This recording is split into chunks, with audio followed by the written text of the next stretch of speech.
গল্প নামাজের গন্ধ। আমি তখন একেবারেই নামাজের প্রতি উদাসীন। মসজিদের পাশে বাড়ি, কিন্তু আজান শুনে আমার মনে কখনো তাড়না জাগত না। আমার মা সবসময় বলতেন, বাবা, আল্লাহর কাছে দাঁড়াও, এমন একদিন আসবে তুমি দাঁড়াতে চাইলেও পারবে না। আমি হেসে উড়িয়ে দিতাম। একদিন সকালে ঘুম থেকে উঠে দেখি আমার ডান পা সম্পূর্ণ অবশ। ডাক্তার বললেন হার্ড নার্ভ ব্লক, ঠিক হতে সময় লাগবে। মা চোখে পানি নিয়ে বললেন, এখন কিভাবে দাঁড়াবে নামাজে? আমি চুপ করে তাকিয়ে রইলাম। 3 মাস পর আল্লাহর কুদরতে আমি আবার হাঁটতে পারি। মা সেজদায় পড়ে কেঁদে বললেন, এবার আল্লাহকে চিনিস বাবা? আমি তখনও বুঝিনি মা কিসের ইশারা দিচ্ছেন।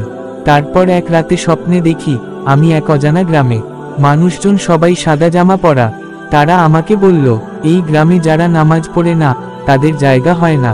আমি ঘাবড়ে গিয়ে বললাম, আমি নামাজ পড়ি। তারা হাসল। এক বৃদ্ধ এসে বললেন, তোমার শরীর থেকে নামাজের গন্ধ পাওয়া যায় না। আমি ঘুম ভেঙে কেঁদে ফেললাম। পরদিন ফজরের আজানেই উঠে অজু করে নিলাম। সেই দিনের পর থেকে নামাজ আর ছাড়ি না।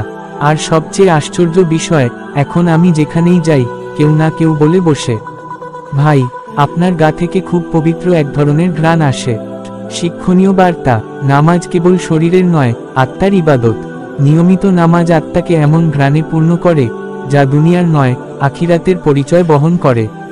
যে নামাজকে অবহেলা করে সে একসময় তার দরকারি ঘ্রাণ হারায়।